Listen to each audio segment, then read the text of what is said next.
नमस्कार श्रोते हो, दीपक रेगे कथाकथन चॅनलवर तुम्हा सगळ्यांचं मनापासून स्वागत. श्रोते हो, आज तुम्ही ऐकणार आहात विजय कापडी सरांच्या 2 in 1 ह्या कथासंग्रहातली कथा. पण तत्पूर्वी तुम्ही जर आत्ता चॅनलवर पहिल्यांदा आला असाल किंवा अजूनपर्यंत चॅनल सबस्क्राईब केलेलं नसेल तर प्लीज चॅनल सबस्क्राईब करा. श्रोते हो, ऐकूया विजय कापडी लिखित 2 in 1 या कथासंग्रहातली कथा, विशूचं मत्स्य पुराण. विश्वंभर बोरकरचं लिली पिसुर्लेकर बरोबर गोव्यातल्या मंगेशी देवळाच्या परिसरात हल्लीचं लग्न झालेलं आहे. विशू लिलीचा झाला आणि लिली विशूची झाली. त्यांचा हनीमून इन गोवा सुरू झाला. विशूची तब्बल 31 दिवसांची रजा चुटकीसरशी संपली आणि मुंबईच्या आपल्या नोकरीवर रुजू होण्याकरता विशू निघाला. अर्थातच लिली आणि नव्या संसाराच्या सगळ्या आवश्यक वस्तूंचं ओझ त्याच्याबरोबर होतच.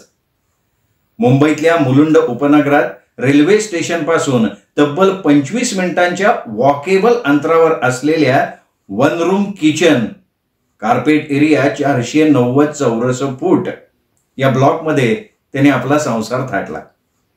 त्याचं लग्न नुकतंच झालं असल्या कारणानं जगर रहाटीप्रमाणे तो रात्री खूप उशिरा झोपू जायला लागला. काही गडबडी सगळी कामं उरकून लोकल गाडी पकडून बोरीबंदर स्टेशन गाठायला लागला आणि फोर्टातल्या आपल्या ऑफिसातल्या टेबलावरचं काम जांभया देत देत उरकायला लागला. ऑफिसमध्ये त्याचं चित्तच लागत नसे. त्याला सारखी आपल्या ब्लॉकची आठवण येई, ब्लॉकमधल्या लिलीची आठवण येई. आत्ता ह्या क्षणी लिली काय करत असेल असं तो स्वतःला विचारत काम करत असे. त्यामुळे साहजिकच त्याच्या कामात चुका होत.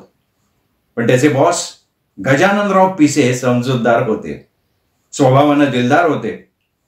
नवविवाहितांच्या सुरुवातीच्या दिवसातल्या आणि रात्रीच्या सुद्धा मानसिक अवस्थेतनं तेही कोणी एकेकाळी गेले होतेच ना.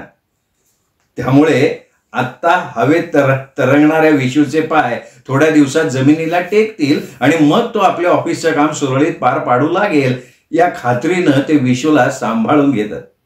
प्रसंगी त्याचं काम आपण सुद्धा करून टाकत. विशूच्या घराशेजारच्या इमारतीत मॅथ्यू नावाचा एक सद्ग्रहस्थ राहत असे. त्यांनी आपल्या घरी फोन आणल्याची चूक केलेली होती आणि त्यांनी केलेल्या त्या अपराधाची सजा म्हणून त्याचे इष्टमित्र नातेवाईक जसे त्याच्या फोनद्वारे आपल्या मित्रांना आणि नातेवाईकांना गाठत असत, त्याचप्रमाणे विशू देखील मॅथ्यूच्या फोनवर लिलीशी वेळ मिळेल तेव्हा संभाषण करत असे.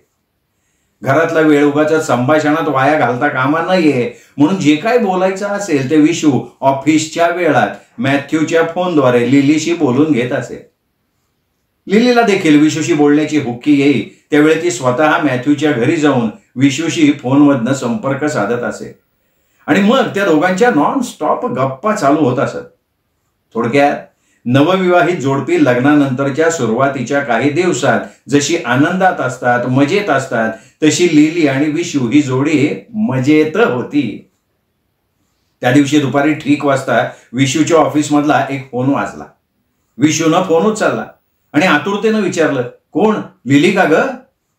ऑफिसमधला कुठलाही फोन वाजला रे वाजला की धावत जाऊन तो फोन उचलायचा आणि पलीकडे कोणीही असलं तरी कोण लिली का ग असं आतुरत्या सुरात विचारायचं. अशी विशूला आता सवयच जडलेली होती. बऱ्याच वेळा कोण? लिली का ग या त्याच्या प्रश्नाला मैं अल्फान्सो बोल रहा हूं किंवा आई एम भूतलिंगम सर अशी उत्तरं मिळत कधी कधी. पण कधी कधी हो रे हो मी तुझी लिली बोलतीये रे असं सुद्धा उत्तर मिळे आणि लिलीचा परिचित आवाज कानावर पडला की मोठ्या आनंदानं विशू ओरडून म्हणे, बोल बोल बोल लिले बोल, ऐकतोय ऐकतोय ऐकतोय. आणि अशा वेळी विशू ऑफिसमधल्या इतर कर्मचाऱ्यांची बिलकुल पर्वा करत नसे. आत्ताही त्यांनी पर्वा नाही केली कारण फोन लिलीचा होता. लिली म्हणाली, अरे ऐक ना, तुला आनंदाची बातमी सांगायची आहे. आनंदाची बातमी? हा कोण आनंदा आणि त्याची कसली बातमी? अरे आनंदाची बातमी म्हणजे माझे पप्पा आलेत. पप्पा आलेत? हो, विमानाने आले गोव्याहून. उद्या सकाळी आपल्या कामाकरता ते इथून विमानानं दिल्लीला जाणार आहेत. अच्छा, हे बघ, तुला आत्ताच्या आत्ता इथं येणं जमेल का त्यांना भेटायला? ऑफिस सोडून धावत पळत आलास ना तर जावई आपली कदर करतो म्हणून त्यांना सुद्धा आनंद होईल रे. त्यांनाही? म्हणजे आणखीन कोणाला आनंद होईल? आहे एक माणूस. मग येशील ना रे? अगं येईन की, पण आत्ता वाजले 3, म्हणजे घरी पोहोचेपर्यंत 4:30 वाजणार. पिसे साहेबांना विचारून सटकू का ऑफिसमधनं? सटक की, पण एक कर, येताना ना मासे घेऊन ये चांगल्यापैकी. मासे? हो रे, मासे माझ्या पप्पांना फार आवडतात. मासळीशिवाय ना त्यांना घास जात नाही बघ. तुझ्या ऑफिसजवळ फोर्ट मार्केट आहे की नाही, तिथे चांगले ताजे मासे मिळतात असं मॅथ्यू सांगत होते. खरंय खरंय, इथे ताजे मासे मिळतात. अगं इतके ताजे की हे मासे पाण्यात टाकले ना तर लगेच पोहायला सुद्धा लागतात बरं का. उगा शेंडी लावू नको रे, मासे आण, पण एक करा, नीट बघून आण हो. म्हणजे काय, मी काय असे तसे मासे आणतो का काय? नाही रे, तसे नीट आणतोस, पण आज पप्पा आले, त्यांना एक वेळ ताटात भात वरण भाजी नसली तरी चालेल, पण माशाशिवाय त्यांचं पान हलत नाही. अगदी मासे भक्त आहेत ते, त्यामुळे ना जरा नीट बघून आणो. अगं पण मासे आणायचे तर लवकर घरी येणं नाही जमणार, कारण त्या फिश मार्केटमध्ये कोळीणी येतात तेव्हा 4-4:30 वाजलेले असतात. मग तसं असेल तर तुला लवकर यायला पाहिजे असं काही नाही, पण येताना मासे मात्र अवश्य आण. आणि हे बघ, कसले आणशील मासे? कसले आणू तू सांग? चांगले मासे आण, नीट पाहून आण. पापलेट आण, बांगडे आण आणि सुंगट पण आण. म्हणजे मी बांगड्यांचं हुमण करेन, पापलेट तळीन आणि सुंगटाचं सुकं करीन. नाही, पण समज बांगडे पापलेट नाही मिळाले तर काय करशील? हे बघ, करली सुद्धा चालेल, तिसऱ्या मिळतील त्या सुद्धा आण. पप्पांना ना तिसऱ्या फार आवडतात, मी तिसऱ्यांचं धबधबीत करीन. पण मासे नीट ओळखता येतात ना रे तुला? अगं म्हणजे काय, मला काय मासे ओळखता येत नाही? नाही रे, मागे एकदा 10 रुपयांना 5 बांगडे आणलेस, त्यात 2 हारे निघाले, त्यामुळे ते बाहेर फेकून द्यावे लागले.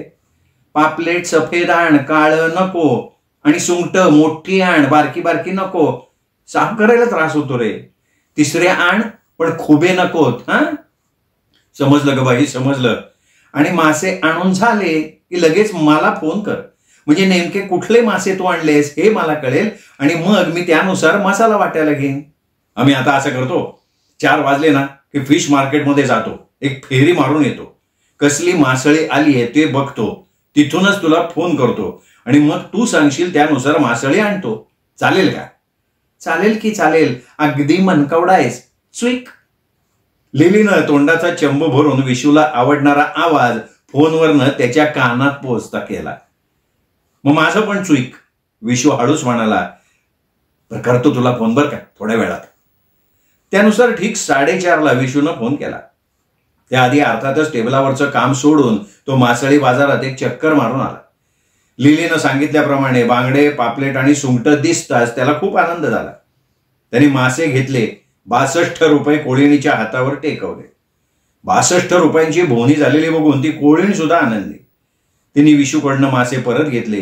3 वेगवेगळ्या पॉलिथिन पिशव्यात मासे ठेवून 3ही पिशव्या एका मोठ्या पिशवीत ठेवल्या आणि त्या पिशवीचं छानसं पुडकं करून विशूच्या हातावर ठेवलं.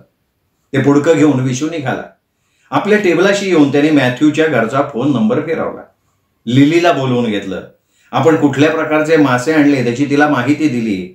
आपण लवकरच ऑफिसमधनं सटकणार आहोत असं सांगून शेवटी चुईक असा आवाज काढून दोघांनीही रिसिव्हर खाली ठेवला. तेवढ्यात पिसे साहेबांनी त्याला बोलवून घेतला. शेजारच्या इमारतीतल्या दुसऱ्या मजल्यावरच्या त्यांच्याच ऑफिसच्या मुख्य कचेरीत एक महत्वाची बैठक होती. त्या बैठकीत हजर राहण्यासाठी विशूला त्यांनी सांगितलं. नेहमीप्रमाणे अशा बैठकी 15-20 मिनिटात संपणार असा अंदाज बांधून विशू बैठकीला निघाला. 4:30 सुरू झालेली बैठक संपली तेव्हा 6:05 झालेली होती. धावत धावत धावत विशू आपल्या टेबलाजवळ पोहोचला तेव्हा त्याचं टेबल साफ रिकामा असलेलं त्याला दिसलं. हे मासळीचं पुडकं गेलं कुठे? बरं, त्याबद्दल कोणाला विचारावं म्हटलं तर दरबानाशिवाय कोणीच नव्हतं. बाहेर येऊन त्यांनी दरबानाला विचारलं तर दरबानाने फक्त खांदे उडवले. आपल्याला काहीही माहीत नाही असं त्यांनी सांगून टाकलं. विशू विचारात पडला. 62 रुपयांचे मासे आणले आणि ते गायब झाले. आता करायचं काय?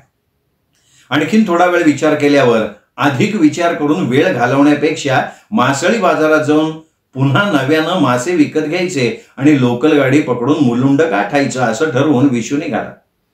मासळी बाजारात चक्कर मारल्यानंतर गेल्या 2 तासात बरीच उलथापालथ झाली आहे हे त्याच्या लक्षात आलं. कारण मगाशी घेतलेले बांगडे, पापलेट आणि सुंगट आता तिथे औषधाला सुद्धा शिल्लक नव्हती. दुसरी मासळी बघू असा विचार पक्का करून त्यांनी एक भली मोठी करली घेतली. तिसऱ्या म्हणजे शिंपले मोजून 100 घेतल्या. मुडदुशाचे 2 वाटे घेतले आणि 50 रुपये देऊन आणि सगळी मासळी कागदी पिशवीत टाकून आणि त्या पिशवीला सकाळचं वर्तमानपत्र गुंडाळून तो घाईघाईत बोरीबंदर स्टेशनच्या दिशेने निघाला. फलाटावर आणि उभ्या असलेल्या लोकल गाडीत नेहमीची गर्दीच गर्दी दिसत होती. हातातल्या मासळीचं पुडकं सांभाळत कुठं बसायला जागा मिळतीये का ते बघत विशू चालायला लागला. तेवढ्यात गाडीनं वाजवली शिट्टी. एका डाव्यात विशू पडदिशी शिरला. आत मुंगी शिरायला सुद्धा जागा नव्हती.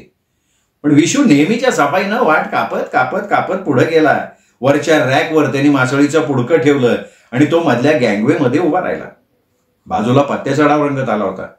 मानेवर आणि कपाळावर साचलेला घाम पुसण्यासाठी त्यांनी खिशातला रुमाल बाहेर काढला, तोंडाजवळ नेला. तेव्हा आपल्या हाताला माशाचा वास येत असल्याचा त्याला साक्षात्कार झाला. पटकन हात खाली घेऊन विशू तसाच उभा राहिला. गाडी सुटली. 1-2 स्टेशनं गाडीनं घेतली असतील नसतील तेवढ्यात खिडकीजवळ बसून हातातल्या पत्त्यांच्या पानाकडे रोखून बघणाऱ्या सद्गृहस्थांच्या डोक्यावर पाण्याचा एक थेंब पडला. पहिला थेंब पडतो न पडतो तोच दुसरा पडला, तिसरा थेंब, चौथा थेंब. बाहेर पाऊस नसताना हे पाण्याचे थेंब आले कुठून म्हणून त्यांनी वर बघितलं. मात्र त्याच्या नाकावर एक मासाच येऊन आदळला. नाकावरून टप्पा घेत त्यांच्या हातावर पडलेल्या त्या माशाला हातानंच दूर उडवून देतो ओरडला, अरे कुठल्या गाढवानं हे मासे वर ठेवलेत रे? अरे वरच्या रॅकवर वस्तू ठेवताना तिथली जाळी तुटली आहे का नीट आहे हे बघाल का नाही? कोणाचे आहेत हे मासे?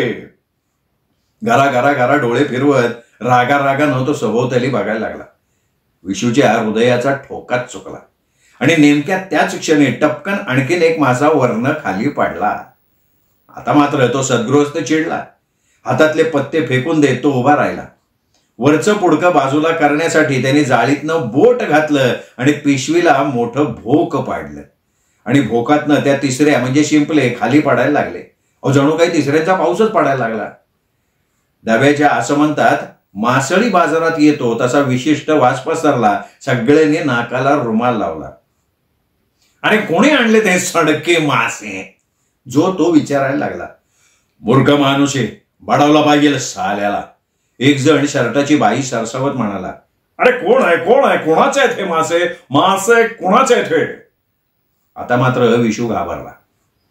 मागे एकदा एकानं आपला लंच टाइमचा भाजी पोळीचा डबा वरच्या रॅकवर ठेवला. स्टेशन आल्याचं कळताच गडबडीनं वरचा डबा काढताना डब्याचं झाकणच उघडलं गेलं आणि आतला तेलकट रस्सा खाली बसलेल्याच्या डोक्यावर देवळातला भटजी देवाचं पाणी शिंपडतो ना त्याप्रमाणे सगळा रस्सा पाडला. त्यावेळी चिडलेल्या लोकांनी त्या भाजी पोळी रस्सावाल्या सद्गृहस्थाला असा काही चोपला होता की विशूचं काळीजच धडधडलं होतं.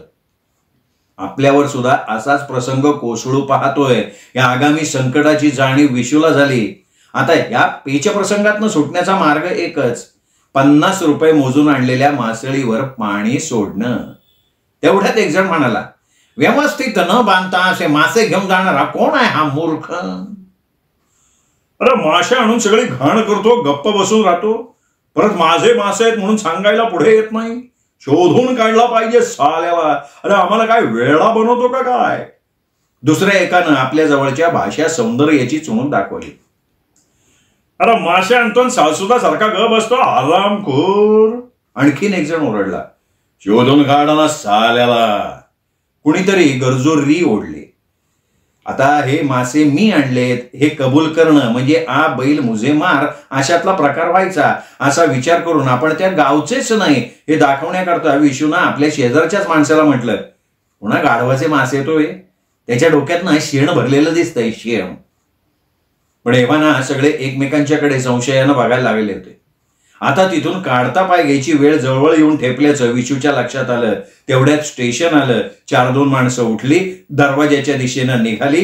तेव्हा आलं वाटतं घाटकोपर असं म्हणत विशू सुद्धा त्यांच्यात सामील झाला आणि खाली पडलेल्या मासळीकडे शेवटची नजर टाकून अखेरचा हा तुला दंडवत छाप मुद्रा करून डब्यातनं खाली उतरला.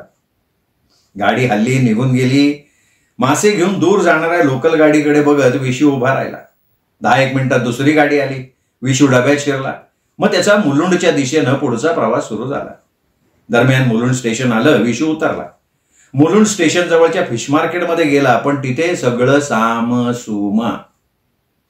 आज काय मच्छी बाजार बंद आहे का? असं त्याने तिथे उभ्या असलेल्या एकाला विचारलं. तेव्हा तो माणूस म्हणाला, नाही, मच्छी बाजार बंद नाहीये, आज कोळीणी संपावर गेल्या. विशूने घड्याळात बघितलं. 8 वाजून गेले होते. बापरे, घरी परतायला एवढा उशीर कधीच झालेला नव्हता. लिली काळजी करेल, आधी घर गाठू मग पुढं बघू, असा विचार करून विशूने रिक्षा घेतली. घराकडे निघाला. तो घरात शिरला तेव्हा त्याचे सासरे पप्पा पिसुर्लेकर खुर्चीत बसलेले होते. तर भगवी वस्त्र परिधान केलेला एक दणकट बांध्याचा दाढीवाला आराम खुर्चीत पसरलेला होता. विशूला बघताच पप्पा म्हणाले, या या या जावई बापू, या या या, तुमच्याच घरात तुमचं स्वागत असो. कसे आहात?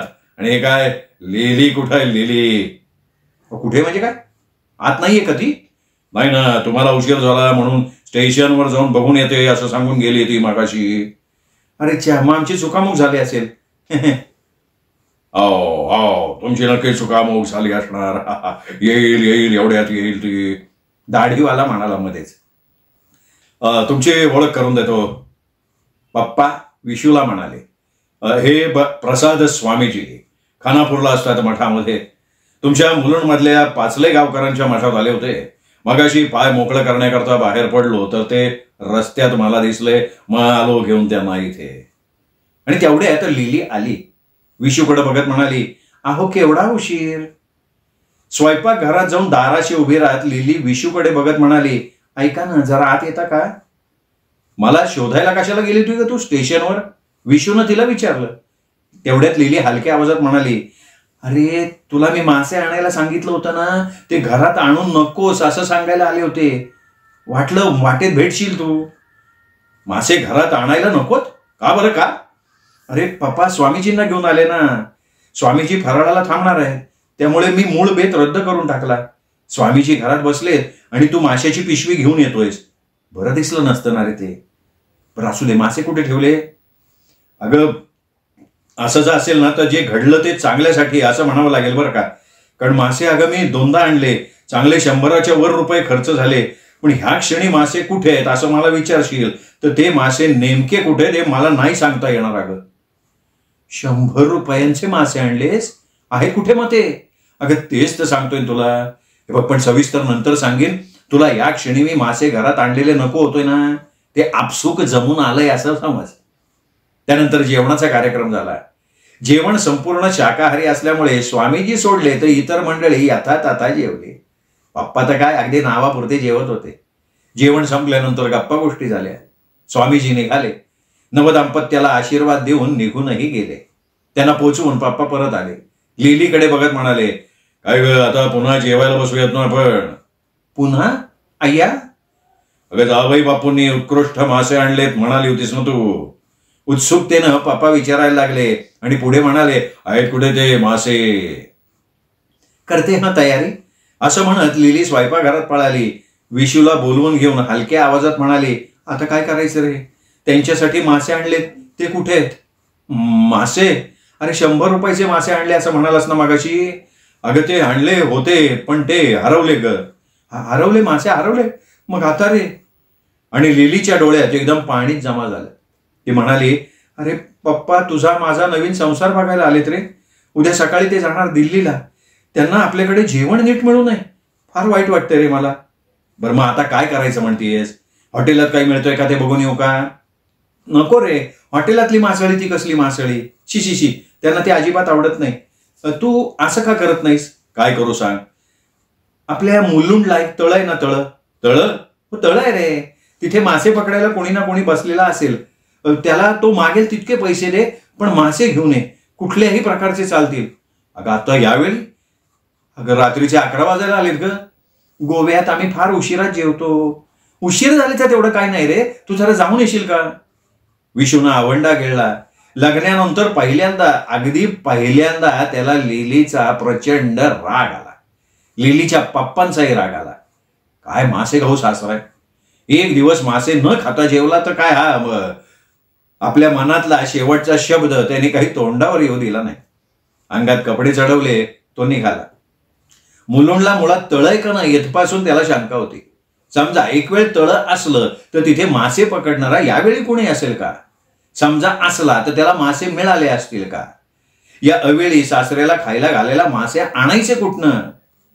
असा प्रश्नार्थक विचार करत तो 3-4 मिनिटं चालला असेल नसेल तेवढ्यात विश्वंभर, अरे हे विश्वंभर, ही परिचित आवाजातली हाक त्याच्या कानावर पडली. त्यांनी चमकून त्या दिशेनं बघितलं तर त्याच्या समोर उभे होते त्याचे बॉस द ग्रेट गजाननराव पिसे. अरे सर, तुम्ही इकडे कोणाकडे? अरे तुझ्याकडे. माझ्याकडे आता यावेळी कसलं काम काढलं सर तुम्ही? विशूनं त्यांना घाबरून विचारलं. अरे काम नाही वेड्या, काम नाही. हे बघ मी तुझ्यासाठी काय आणलाय ते बघ. असं म्हणत त्यांनी 3 कप्प्यांचा एक मोठा जेवणाचा डबा त्याच्या नाकासमोर हलवला. हे काय आहे सर? अरे मासे आहेत, मासे. आमटीतले मासे, तळलेले मासे, मासेच मासे. मासेच मासे? अरे हो ना. काय झालं, तुझ्या टेबलवर एक फाईल होती. ती केस तशी महत्वाची, त्यामुळे सगळी कागदपत्र घरी घेऊन जावीत म्हणून मी पिऊनला तुझ्या टेबलावरचे सगळे पेपर फॉईल बोर्डमध्ये बांधून माझ्या ब्रीफकेसमध्ये ठेवायला सांगितलं. ब्रीफकेस घेऊन घरी आलो. बायकोनं ब्रीफकेस कोडली तर आत मासोळीचं पुडकं. 3 वेगवेगळ्या प्रकारचे मासे होते. त्यात आमच्या घरी आले होते पाहुणे. बायकोने मला मासे आणायला सांगितले होते रे, पण मी कामाच्या गडबडीत विसरलो होतो. पण मला इथे मासे मिळाले. तुझ्यासाठी आणलेत म्हणून ते या डब्यात घातले आणि घेऊन आलो. सर, तुम्ही मासे आणले, तयार करून आणले? फार उपकार झाले हो सर, फार उपकार झाले. असं म्हणत मांजरानं माशांच्या वर झडप टाकावी त्याप्रमाणे विशूनं पिसे साहेबांच्या हातातल्या डब्यावर झडप घातली. विश्वंभर, उद्या ऑफिसला आल्यावर भेटा. I have to give you a good news, very very good news. छातीशी डबा घट्ट धरत विशू घरी आला. दुसऱ्या दिवशी सकाळी सकाळी पिसुर्लेकर दिल्लीला जाण्याकरता विशू आणि लिलीचा निरोप घेऊन निघाले. अरे पप्पा तुझ्यावर जाम खुश आहेत बरं का. इतक्या रात्री मासे आणले त्याबद्दल त्यांना तुझं फार कौतुक वाटतंय. आणि हे बघ, त्यांनी आपल्याला भेट काय दिली बघितलीस? आपल्याकडे फ्रीज, कलर टीव्ही, मिक्सर नाहीये ना, म्हणून त्यांनी हा 25,000 रुपयाचा चेक दिलाय आपल्याला. लिली सांगत होती आणि विस्फारलेल्या डोळ्यांनी विशू तिच्याकडे बघत कान उघडे ठेवून ऐकत होता. ऑफिसात आल्या आल्या पिसे साहेबांनी त्याला बोलवून घेतलं. त्याच्याशी हस्तांदोलन करत ते म्हणाले, कॉंग्रॅच्युलेशन्स, कॉंग्रॅच्युलेशन्स. आपली उट्टक मंडळा एक 7 दिवसांची कॉन्फरन्स आहे. त्यासाठी आमचा उमेदवार म्हणून मी तुझी निवड केली आहे. काल नकळत का होईना पण माझ्यासाठी मासे आणून तू माझ्यावर किती उपकार केलेस याची कल्पना नाहीये रे तुला. आणि एक सांगायचं राहिलं, तुला तुझ्या पत्नीला सुद्धा या कॉन्फरन्ससाठी घेऊन जाता येईल बरं का. पिसे साहेब सांगत होते. विस्फारलेल्या डोळ्यांनी त्यांच्याकडे बघत कान उघडे ठेवून विशू ऐकत होता. आता सध्या विशू आणि लिली उट्टक मंडला आहेत बरं का मंडळी. त्यांचा हनीमून इन उट्टक मंड चालू आहे. हे सांगायला काही वेगळं पाहिजे का? श्रोते हो, ही होती विजय कापडी सरांची कथा 2 in 1 या संग्रहातली विशूचं मत्स्य पुराण. कथा आवडली असेल, खुसखुशीत कथा होती, लगेच लाईक करा. या कथेचा व्हिडिओ आपल्या मित्रपरिवारात, नातेवाईकात शेअर करायला काही हरकत नाही. आणि हो, चॅनल सबस्क्राईब करायचं चुकून राहिला असेल तर प्लीज चॅनल तेवढं सबस्क्राईब करा. पुन्हा भेटूयात अशाच उत्तम खुसखुशीत कथांसह. तोपर्यंत नमस्कार मित्र.